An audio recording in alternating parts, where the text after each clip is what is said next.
Welcome back to another episode of Spiritual Teachers Podcast. With me today is Jose Alejandro. He's a master certified life and leadership coach, an embodiment guide, and a wilderness rites of passage guide. It's such an honor to have you on today, brother. Welcome on. Thank you, brother. Thank you. Thank you. I'm really honored to be here and excited to dive in with you, man.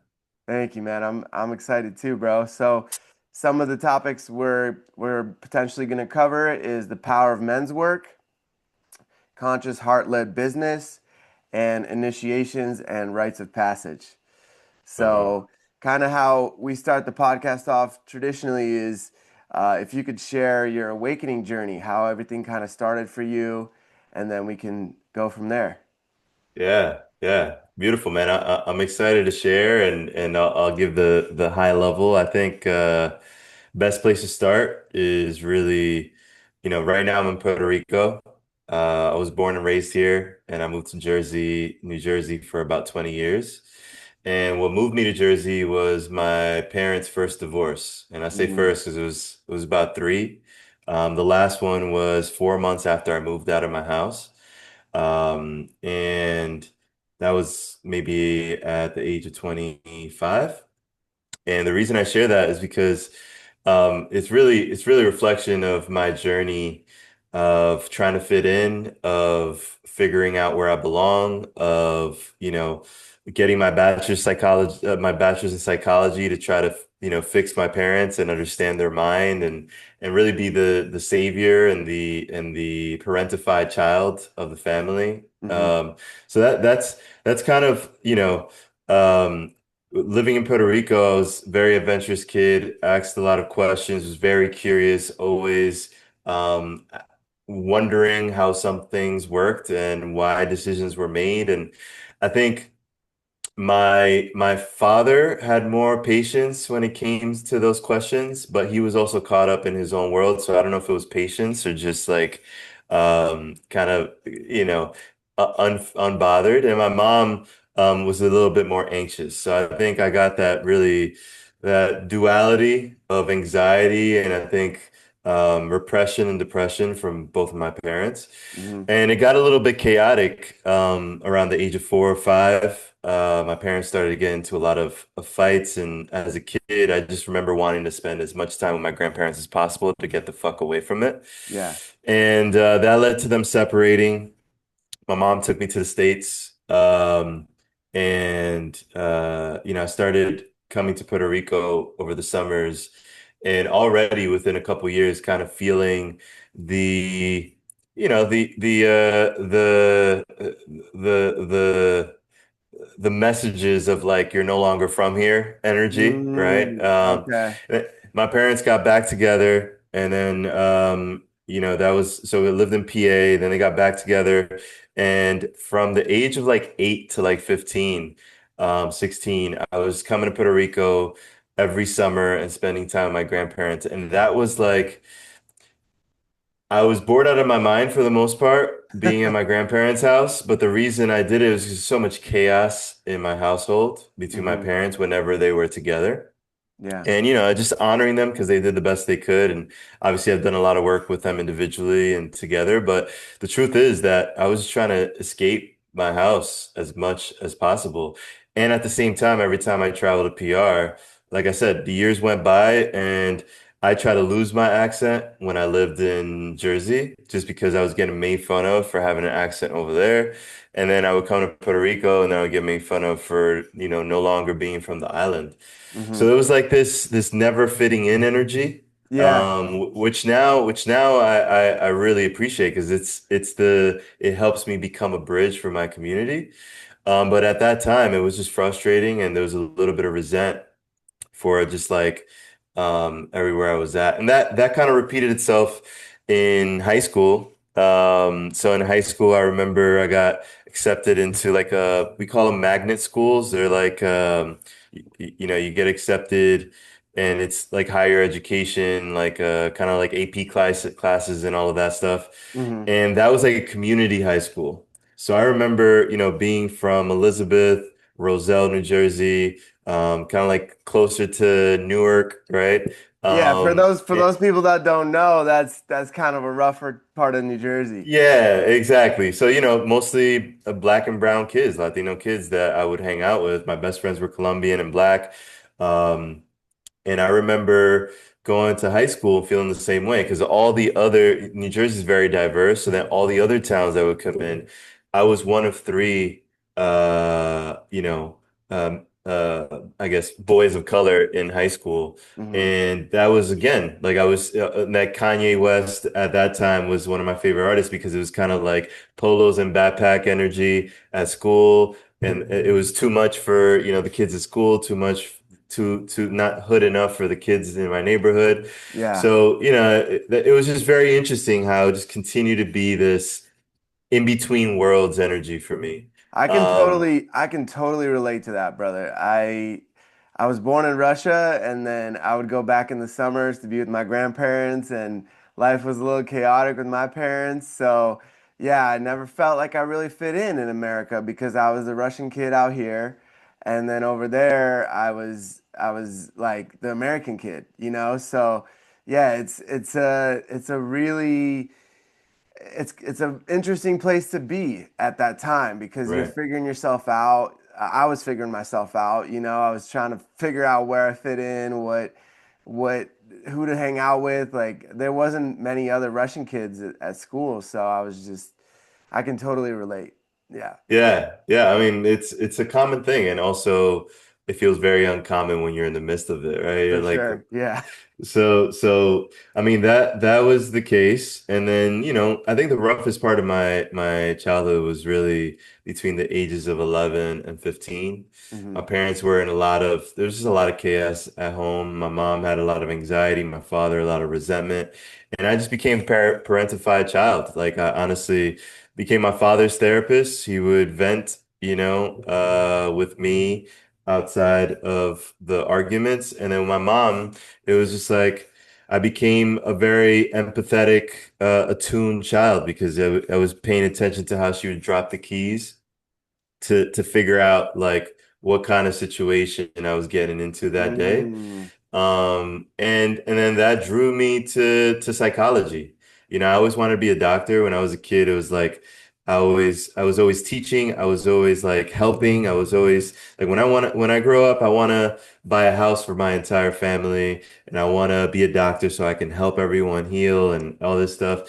But then I went psychology because it was like how the fuck do I figure out like not to repeat these patterns? How do I help my parents? How do I fix my parents? Which was, you can't fix anybody, right? So it was Right. very interesting. I went in with that mindset and it was strategy. Hmm. So I think a lot of my early 20s was just rooted in strategy. Hmm. And just to kind of get to the point, land the plane on what really ended up being the catalyst for my journey that led me here, to the work that I do today, is after my bachelor's in psychology, it took me about 4 years to go to a therapist.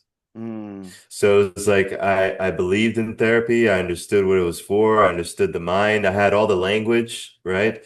But I still had the feeling of like, if I'm not broken, then I don't got to go to therapy. But there was a lot of blind spots. There were a lot of ways I was sabotaging my relationship. There were a lot of ways, excuse me, that I was still parentifying, parenting my parents between their divorce after I moved out. And then I had a major breakdown in my relationship. And that kind of unraveled and revealed to me ways that my job was just not aligned, that my health was not aligned. I had an autoimmune disease I was ignoring and still drinking, eating like shit. Mm. So it's just like it all came down to this moment, where I was already starting to work on myself, but I was doing it on a very surface level. And then boom, like person I love almost, we chose to possibly separate. And that took me down the rabbit hole of men's work and of embodiment and of therapy. And that was 9 years ago. So, and obviously I'm still a work in progress and there's still so much that comes up and I get to give myself grace and compassion for. But that was like really the journey leading up to like a growth and evolution being one of my values that is non-negotiable and committing to taking responsibility for my life. I love that. I love that. So, which men's group did you start with? Did you go to the Mankind Project, or So what did you find first? I read No More Mr. Nice Guy by Robert Glover, Mm-hmm. and I found No More Mr. Nice Guy men's group in New York Mm. City. So I was hitting that up for about 6 months. And then I was really attuned to um I forgot his name, but he was one of the co-founders of Everyman, Owen Okay. Marcus. So he wrote Okay. a book, and that's actually the first time I heard about men's groups. I listened to a podcast, and in the podcast, he's talked about masculine emotional intelligence. Mm. And then after that, he spoke about one of the pillars or things that helped him develop emotional intelligence the most. And he said men's groups. Mhm. And the first thought I had about it was, one of my favorite movies is Fight Club. Yeah, So I me just too. remember in Fight Club where he's hopping from a meeting to, Alcoholics Anonymous, Addicts Anonymous, fucking Sex Yeah, Anonymous, like, yeah, yeah, yeah, yeah. and I'm like, all right, so I guess you sit in a circle and you just fucking share about your problems. But I Bro, got really curious and just yeah, to add on that, when I watched Fight Club, I was like, I want this. I want this in the future. Whatever they're doing, I don't want it exactly like what they're doing, but I want to yeah, experience that type of brotherhood. I want to experience that type of community where the men are all supporting each other. right, You know, they were doing it in a different way, obviously, right, but I was like, man, there's something real to this, you know? And yeah. I was when I found men's work with the Sacred Sons, I was like, that's it. That's what I was trying to do. And then I think I met you. You hit me up on Instagram when we were just kind of starting the Brothers of Light. Yeah. So it was just like so interesting how we I think we just launched the Instagram for the Brothers of Light, and we were just kind of starting things going, and then you just popped in, and I was like, yo, I like this guy. I want to do more stuff with him. So that was really Yeah. cool. Yeah. And that might have been 2020. I know 2020 everything was going digital, because Yeah. there was no choice with quarantine.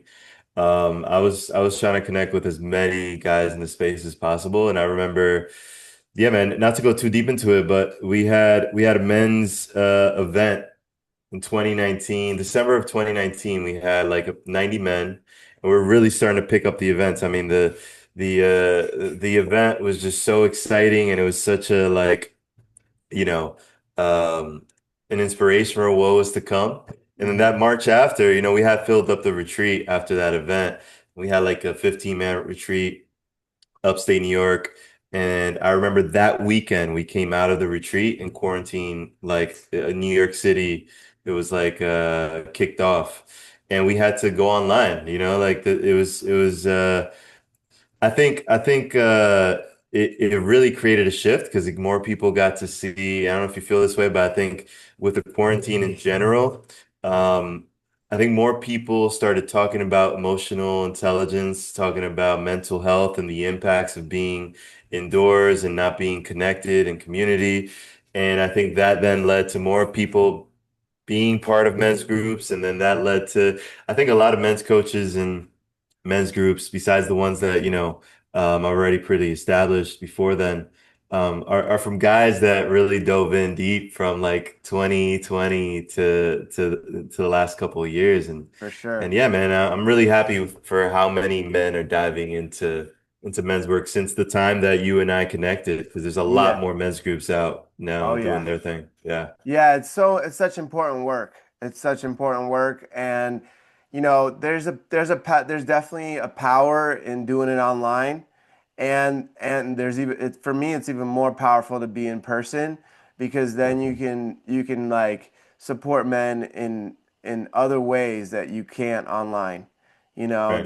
there's different techniques, different uh, you know, ways where you can release charges, you know, like when somebody's either activated or having a golden charge. Those can be released.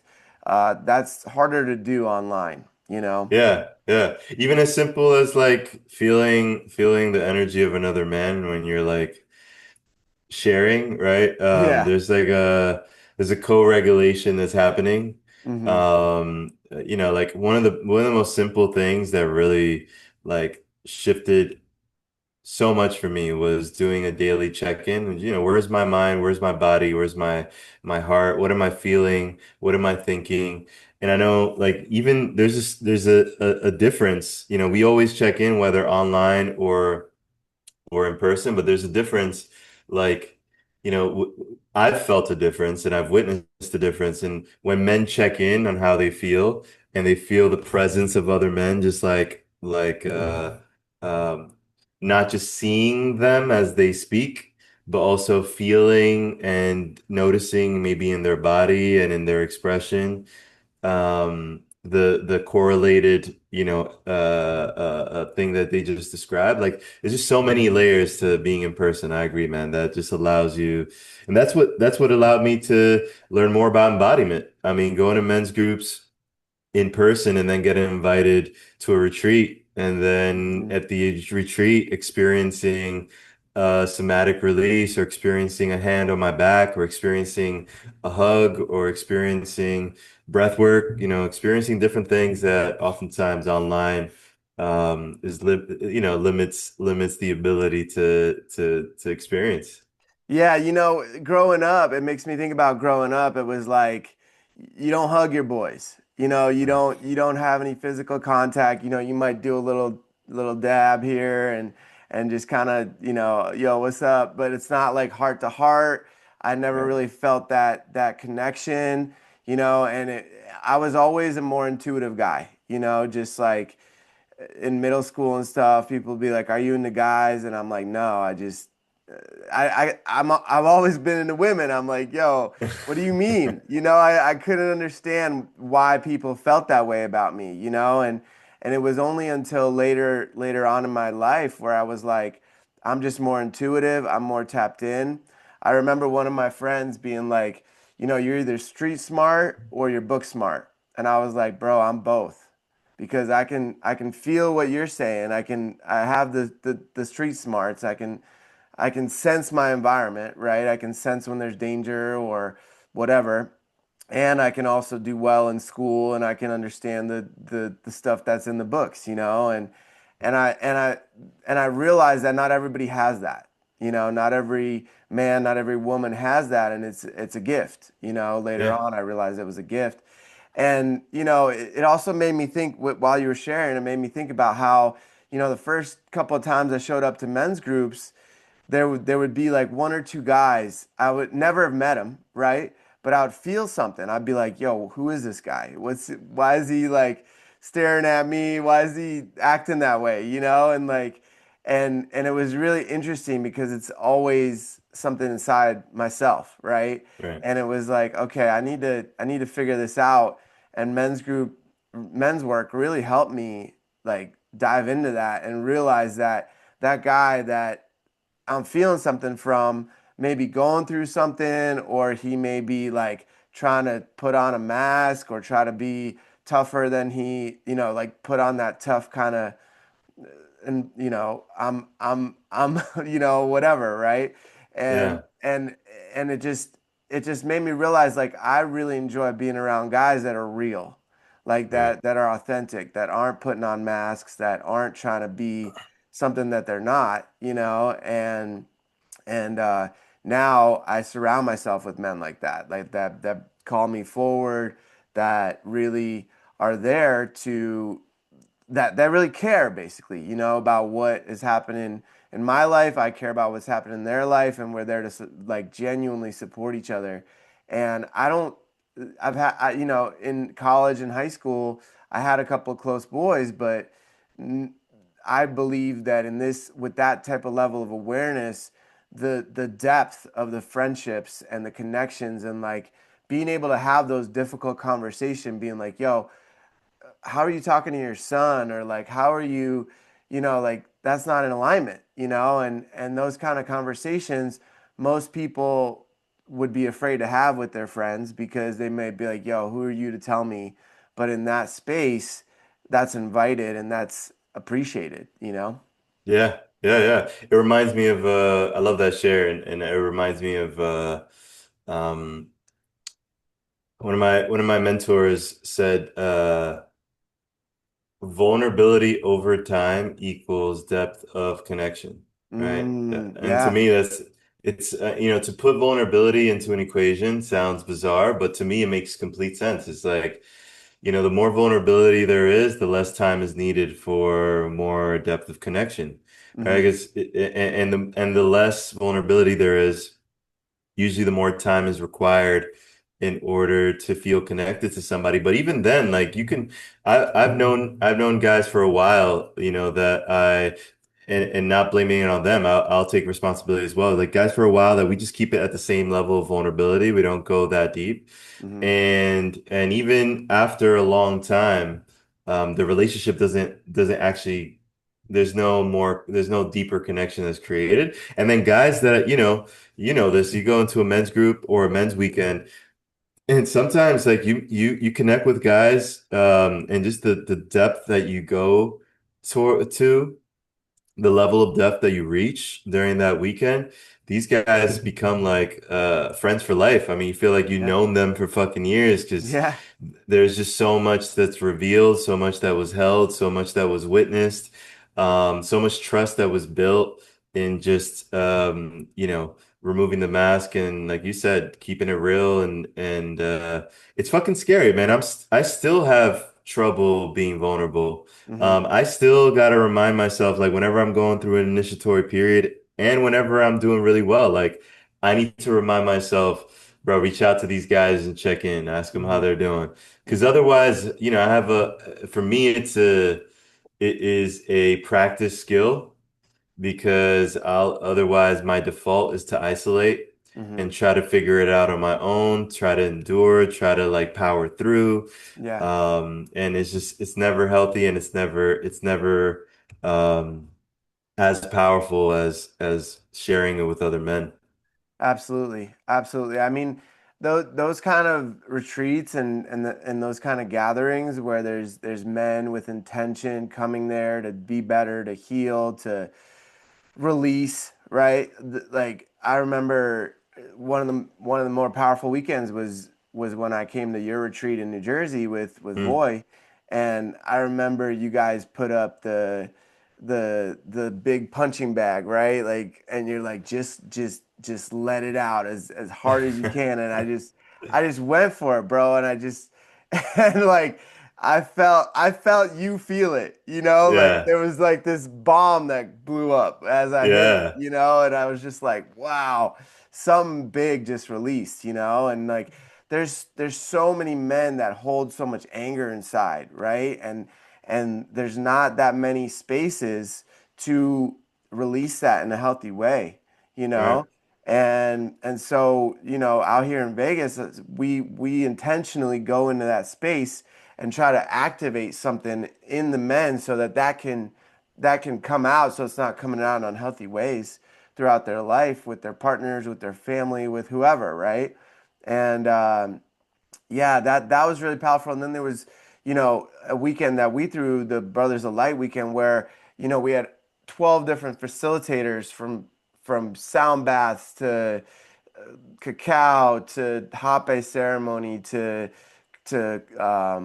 I think we might have I don't think we did combo that weekend, but we did sweat lodge and just like feeling that depth of like, okay, let's go a little deeper, let's go a little deeper, and just like breaking down those walls of like what's quote unquote for women and what's for men, right? Because all of it, all the tools that are out there are available for both, and they're just as hmm powerful for men when they really lean into it and let go of those like, oh, all these beliefs around it, right? right, yeah, yeah. I mean, we're human, We've Yeah. we've we've got an emotional body, a mental body, a physical body. There's so many different bodies, and they're different, but they all benefit from you know, um, processing of emotion, feeling Mhm. emotion. Like we become so stunted. It's like we don't if you write with your right hand and not your left, you'll have a tough time writing with your left, but your left and your left won't be as strong, but your left is still used for so many things. So Yeah. you have dexterity. It's not like it's not gonna fall off. But if you literally think about like the left hand as like we talk about masculinity. So often we talk about masculinity being man and feminine energy being woman. And then we forget to cultivate and really nourish the parts within us that are the opposite, right? Like Mhm. thoughts, feelings, emotions are all the feminine, right? Right. And if we don't have respect for the feminine outside of ourselves or feel like we're only supposed to be masculine, that means we don't have respect for the feminine within ourselves. And then what ends up happening is, we lose a part of ourselves, like a left hand that's never used, and we're incomplete. Like, Yeah. it's just we end up navigating life without being able to meet a moment because the moment doesn't require strength, uh, direction, discipline, and then we don't know what to do, right? Right. Like sometimes the moment requires us to bring some empathy. Sometimes the moment requires us to bring some joy. Like joy is vulnerability, right?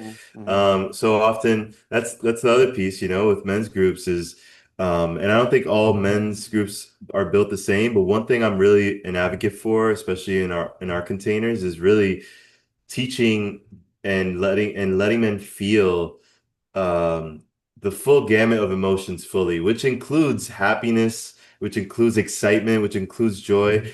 I can't tell you how many times I was afraid of expressing those emotions out of fear of like, if I'm happy or joyful, that means that I'm settling, or that Hmm. means I'm going to lose my grit, or that means that Hmm. I'm going to um, look like to my coworkers like I'm not working hard enough and I'm not joining them in the misery contest when I was in corporate. So it's Hmm. really interesting, just like how often men I don't think because they want to. Oftentimes, we don't know how to feel our emotions or express them in a healthy way without fear of hurting someone, or we just don't know it's even possible, right? Or we Yeah. don't think that it's possible to do so in society without getting ridiculed or without losing our status or without losing respect or without fill in the blank with all the shit that we oftentimes think we're going to lose if we feel. Yeah. Yeah. John Wineland has been a huge proponent of this, and I know you've done some work with him recently and over the years, and I haven't met him in person yet, but I just really appreciate the way that he portrays that it's okay for men to feel, and he actually emphasizes that and shares that he has this emotional body as a man, Yeah. and he really that's how he navigates, Yeah.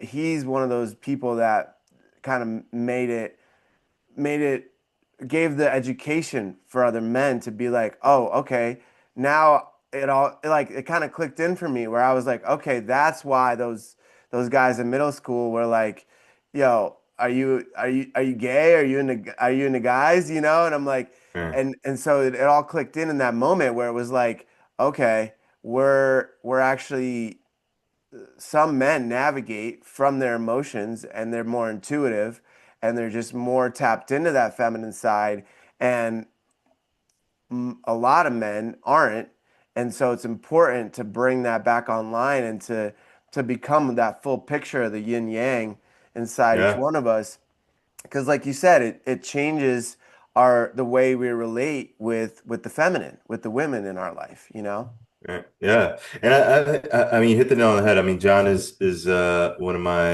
my primary teachers. Actually I'm in his teacher training right now, year two of teacher training, and I had a one-on-one call with him last week. And the reason why I really respect him as a teacher, not to make this convo about him, but is because a lot of in the polarity space, a lot of the teachers kind of focus on masculine embodiment, masculine embodiment, masculine embodiment. And ironically, he's one of the I don't say pioneers, but he's one of the core students of David Data, which everybody on social media who's talking about masculine, feminine polarity is regurgitating a lot of his work. He kind of brings in that human aspect, and you just touched on that of just like um, we need to cultivate all these parts of ourselves so that we can then decide what our core expression, what expression feels most aligned for us. And like you said, we all have an emotional body. Some guys have a masculine emotional body, some guys have a feminine emotional body leaning, which doesn't mean that you don't have masculine or feminine if that's where you lean towards, but you kind of lean towards it. And that could be just based on, nurture, it could be how you were born and the way you expressed. But ultimately, like nobody can tell you how to be a man. Hence Yeah. why for me, men's work is so important because you're surrounding yourself with so many different men and you are getting different ideas of what it's like to be a man. Like I've learned how to be more loving from certain men that I've surrounded myself with, and I've learned how to be more disciplined Yeah. from certain men. Hmm. I've learned how to be more nurturing, more strategic, more focused, more like really owning direction, really owning flow and flexibility from different men, and I've gotten to feel it, try it out, and then decide, all right, this is what I want to express myself from day to day. This is what I want to express during sex. This is what I want to express in this moment. This is what the moment needs. It's just so important to like just surround yourself um, with different men and I will say this. I think a lot of men's work for some time. Somebody asked me the other day, what do you think is the difference between men's work today and men's work during that first, like not first phase, but the recent phase, the most recent phase before this one, which I would say is like the 90s, 80s, Robert Glover, but also Robert Bly, right? Iron John, author, Michael Mead, those guys. And I was thinking, I think even Mankind Project, they do some incredible work, but I think they've evolved. But I think a lot of the men's work during that time where there was very active feminist movement, it was all about feeling the emotions and a lot of what we just spoke about, which a lot of men are stunted in and they get to really lean into so they can be a comprehensive man like Jason Wilson says or a integrated man. But I think today we're kind of figuring out ways to integrate both, at least in the men's spaces that I'm a part of. I think there's a Yeah. lot of spaces that kind of lean a lot towards one side or the other. But for me, it's like, how do you create a container where that masculine embodiment is really cultivated, where you learn how to cultivate more awareness, you learn how to cultivate more grounded presence, you learn how to breathe more deeply, you learn how to be more direct, you learn discipline, and men hold you accountable with loving, like, lovingly calling you forward, and then also have the container available, which in my opinion, the more masculine, like grounded, integrated masculine energy there is, safety, container, structure, the more we could be in our feminine, Hmm. right? So then that is also the space, becomes a space for us to kind of dive into the emotions and all of that. So for me, it's like all of it is necessary, and then a man gets to decide what feels most aligned and how he feels like his gift to the world looks like. Yeah, for sure, bro. I went through that whole same process that you were mentioning where I knew from a young age that I didn't want to be like my dad in a lot of regards, right? Where he was too explosive, too reactive, too angry, like I was like, this is not how I want to show up. And diving into the men's workspace, and into all the different teachers that I had that were men. I took a little piece of this, a little piece of that, a little piece here, a little piece there, kind of like what you mentioned, where it was like I shaped what my version of masculinity wanted to look like. And I learned how to bring in that structure without that anger piece, without that reactivity. I learned the difference between like a toxic explosive masculine versus a embodied masculine, where it's like, okay, I'm here, I'm holding the experience. I'm just a lot of times people just want to be heard and seen, and just asking those questions to my partner, right? Like being like, hey, what do you need right now? Or maybe just listening, right? Like a lot of times the feminine just wants to be heard and witnessed.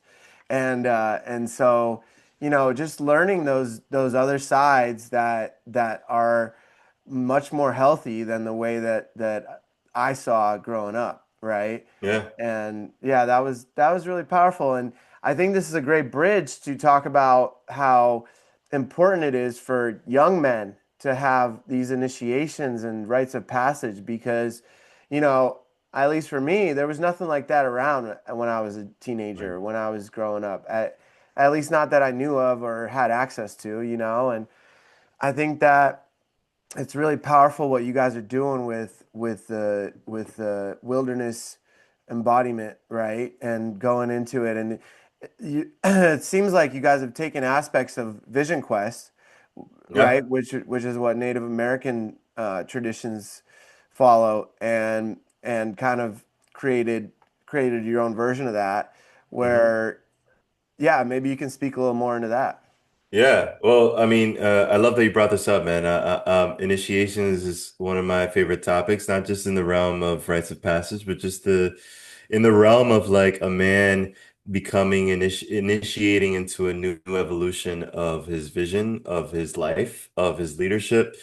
To me, initiation is really being like inducted into something, right? And not just we think initiating into a gang or initiating into going through boot camp and initiating into, being part of the military or fraternity, et cetera. But I think initiation, you know, it can be bastardized in those contexts, but really initiation means that you went through something that gives you the tools, the skills, and the capacity, the conviction, the clarity that you need in order to take care of business on the other side, whatever business means to you, right? And I think you mentioned youth. We all come from ancestors that practice nature-based coming of age rituals. You look far back enough, they all practice it. Some of them were a little bit more intense than others, and I Yeah, would for sure. say aren't fit for today's society and lifestyle and leadership. But the truth is that they had a purpose. I mean, if you really think about it, life was more brutal back then too. So if you think like, okay, maybe this is what they did in some Amazon tribes. Well, if you didn't prepare through that, then at that time, maybe, it was a high chance that you would die from a snake bite, Hmm. or you'd be too irresponsible to take care of your community, instead take care of yourself and not hunt for the community, or not, know how to protect your family. So I think it was proportionate to the experience, and also I don't know every single initiation and what that looked like, but the truth is that leadership has evolved, community has evolved. In my opinion, studies show this, we are still primal when it comes to how our unconscious and our instincts kind of run the show the majority of the time. And the truth is that we often live our lives running away from death or ignoring it as a possibility. And I think initiation and rites of passage is really, they help you confront the things that are keeping you from really living your purpose, without you needing to wait for life to hand it to you. Like so many people, I mean, being in men's work, but also as a coach, I see this all the time. It's just like men don't like their job, but they wait to be fired to change it. Mm, Men don't like the way their relationship look, but they wait to be broken up with to change it. mm, Men feel unhappy with their health, and they wait for something to break down to change it.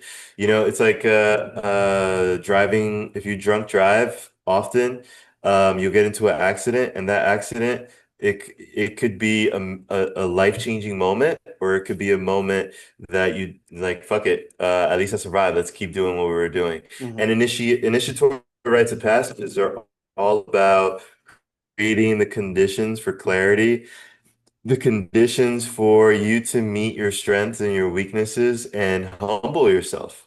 And mm, I made a post about this yesterday, that we talk a lot about empowering ourselves in the personal development space, but we forget that there's no growth without grief. And initiation Absolutely. is really about humbling ourselves before we can't really own our power if we don't own and face off with our weaknesses. And nature has a beautiful way of doing that. We've taken out Marines, we've taken out military guys, taken out serial entrepreneurs, guys who go on hikes for days, and all of them meet some sort of fear or confront some sort of thing that's keeping blind spot that's keeping them from stepping into the next stage of their life. And that's what we do, man. I have the honor just to drop some legacy. Two of my teachers are sun dancers.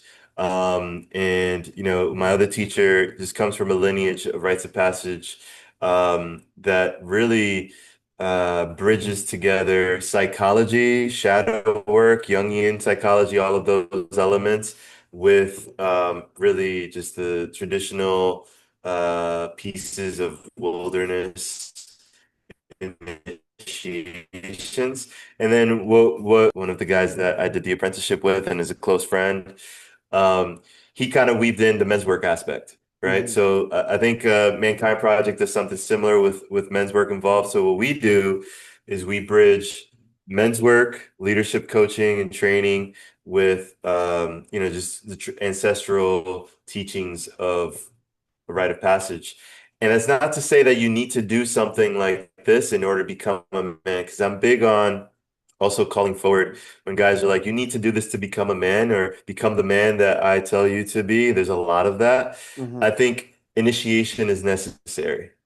And there's a lot of ways you can step into an initiatory process. And one way we do it is taking guys out for 8 days. And 4 of those days they fast, no food, no shelter, and no company, so they could be with themselves in nature and really figure out what needs to be severed and what needs to be embodied to serve their community and their lives. Absolutely. I think it's a really powerful initiation, that one in particular. I've This is my third year doing Vision Quest, and with Vision Quest, you don't do any food or water. Right, And you go into a sweat lodge and then you get released out in nature, and you just have to sit in it. You just got to yeah, sit and just be with yourself, right? And for a lot of people, men and women, being being by themselves in itself is an initiation, right? right, In today's society, everybody tries to distract, tries to numb, tries to do anything they can from looking at themselves and sitting with themselves, right? And then facts, on top of that, you add all these wild animals, all the spirits, all the aspects that I had no idea about going out there the right, first time, right. and the It's ways that I crazy. was challenged, the fears that came up, I could have never predicted. And each year is different. Each year is different. And it's like an onion. It's like, okay, I took care of that layer. Now we got another layer, another layer. So for me, it's been these layers of like shedding and realizing how supported I am and how uh, the fear doesn't need to be there because I can feel it, and then I can tap into a higher frequency of love, and in that frequency those things don't exist. Like the animals do, obviously, but the darker spirits and things like that, that's all based on frequency. So in Right, that frequency it doesn't exist. So that was my big realization this year, was I stayed in my heart space through the whole experience, and I was able to also see my limitations, right? right, Like how much food do I really need? How much water do I really need? What is my capacity as a man, as a human, right? Like right. what am I capable of? And there's so much strength and power in that. Another initiation that was really powerful for me was the first time I did combo, I right? And bet. I you bet. sat, That's what I'm scared about a little bit. have you sat with it yet? I haven't, and I know that would be an initiation for sure, but curious to hear what your first experience is like. So I really wanted to tap into that my own inner power and my inner warrior. And traditionally, for those that don't know, combo is a frog poison. Comes from the combo frog from the Amazon. And what they do is they take a little stick and they burn the top of your skin off like 2 seconds with a hot stick, and then it opens up your lymphatic system. And traditionally, for men, they do the left arm, so it's right by your heart, and they do usually 3 points, so three of those sticks, and it's a tiny little point, and then they put the frog poison on there. The frog secretion, which is received as poison for us, but there's also huge benefits to the body. There's a purging effect as well as the body starts to really heat up. You get super hot and it gets really intense. But then for me, it was tapping into that warrior and also like seeing how much of it was related to emotions and to the things that I was holding. And I've done it like 5 or 6 times now. And there's been times when I was going through a breakup, right? And I would have all this low back pain. And mentally, logically, there's no connection between low back pain and a breakup, right? But as I purged and released all this energy from my physical body and my energetic bodies, I realized that I was holding all that tension and all that pain from the breakup in my lower back. And when I released it, there wasn't, it released all that as well. So there's Wow. many layers to it, right? And Yeah. and so it's That's not definitely just initiation. yeah, it's not just a physical cleanse, but there's many layers to it. So and it crosses the blood-brain barrier, so it releases and clears out all the toxins, microplastics, all that in your body, and it's a powerful medicine. So I had some, yeah, like following it, I had some health stuff that sometimes would arise that was just clearing out all this toxicity in my body, and it's just different every time depending on what you're holding, what you're ready to let go of, and what you're trying to step into, like you said, into the next chapter. Yeah, that's beautiful, man, and really honoring you for finding medicine that really helped to clear some of that energy. Sounds like a lot, it clears a lot of psychosomatic stuff Yeah, that comes from, wounds, trauma, PTSD experiences that create grief and sometimes go lodged in the body. I mean, they're all initiations. One initiation for me is like sometimes when I'm grieving something, setting like a 30, 40-day sadhana where I'm doing the same practice every day, and it's a grief practice where I just hmm, allow myself to grieve, and anything that's out of the ordinary that you give an intention to and lean into is a form of initiation. Like even a conversation where you're learning something new is an initiation because there's a part of you that believed something else or thought something else or understood something a certain way that's dying, right? And yeah. and that itself is an initiation. So Yeah, yeah, I man. really like that instead of looking at it as like a depression or anxiety or whatever you're feeling in your body, looking at it as an initiation and like, okay, this is going to take me to the next level. It's going to release some old beliefs. It's going to release some part of me that no longer is serving my highest timeline and my highest aspect. 100%. Yeah, man. I mean, the more, something, for example, the more our heart breaks, the bigger our heart gets, the capacity for love becomes greater, right? So sometimes we need to allow ourselves to be in that process to allow more love to come in. Yeah, yeah, for sure, Yeah. brother. Well, we're right at time now. So, thank you so much for coming on, brother. It's been such an honor to have you on. I feel like we have a lot more we could cover. We could do a part two, and you're always welcome back on the podcast, brother. It's been a pleasure, man. Thank you so much. Yeah, bro. Thank you for having me. I really enjoyed the convo and just the topics we dove into, and I'm excited. I'm excited to hear it once it's set and ready. For sure, brother. Until next time, man. Thank you.